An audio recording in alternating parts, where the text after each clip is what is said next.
আমাদের পিরোজপুর বিজ্ঞান ও প্রযুক্তি বিশ্ববিদ্যালয় বরিশাল বিভাগে বিভিন্ন ইউনিভার্সিটি, প্রাইভেট এবং সরকারি কলেজের স্টুডেন্টদেরকে নিয়ে 16তম জাতীয় স্নাতক গণিত অলিম্পিয়াড অনুষ্ঠিত হতে যাচ্ছে। তো এখানে আমরা অংশগ্রহণ করতে পেরে খুবই আনন্দিত।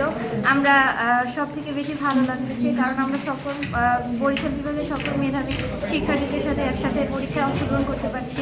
একটা আমাদের মেধা বিকাশের সুযোগ পাচ্ছি। তো এই বড় সুযোগ আসলে সাধারণত সবাই পায় না। তো আমরা যেহেতু পেয়েছি সুযোগটা, তো আমাদের মেধার বিকাশ ঘটছে, তো এই জন্য আমরা খুবই আনন্দিত। Gopalganj science and technology university থেকে এসেছি। গণিত অলিম্পিয়াডে প্রথমবার এসেছি এবং আমার খুব ভালো লাগছে এখানে এসে। গণিত আমার খুব পছন্দের একটা সাবজেক্ট। আমাদের গণিত সম্পর্কে কতটা কেমন কি জানি। গণিত অলিম্পিয়াডে আসলে খুব ইউনিক জিনিসগুলো দেয়, মানে ইউনিক ম্যাথগুলো দেয়, যেগুলো আসলে আমরা সচরাচর সবসময় করি না। তো এখানে এসে আমাদের সৃজনশীল ক্ষমতাটাও একটু বোঝা যায় যে আমাদের সৃজনশীল ক্ষমতা কতটুকু।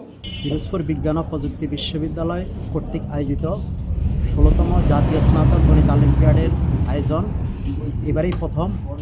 বরিশাল বিভাগীয় অঞ্চলের অলিম্পিয়াড পিরোজপুর বিশ্ববিদ্যালয় কর্তৃক আয়োজন করতে যাচ্ছি আমরা। এই আয়োজনে 12টি কলেজ এবং বিশ্ববিদ্যালয়ে শিক্ষার্থীরা অংশগ্রহণ করেন।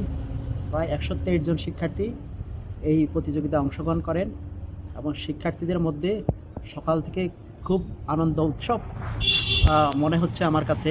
খুব আগ্রহ নিয়ে ওরা পরীক্ষা অংশগ্রহণ করছে এবং আজকের এই প্রোগ্রামে অংশগ্রহণ করছে এবং এইখান থেকে সেরা 10 জন ঢাকা বুয়েটে আগামী 5 ডিসেম্বর ফাইনাল রাউন্ড অনুষ্ঠিত হবে।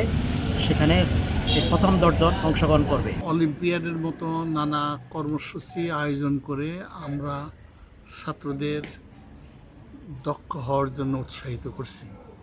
আমি নিশ্চিত এই আয়োজনের মাধ্যমে দক্ষিণ বাংলার ছাত্ররা তাদের গণিতের প্রতি ভালোবাসা তৈরি হবে, গণিতে তারা দক্ষ হবে।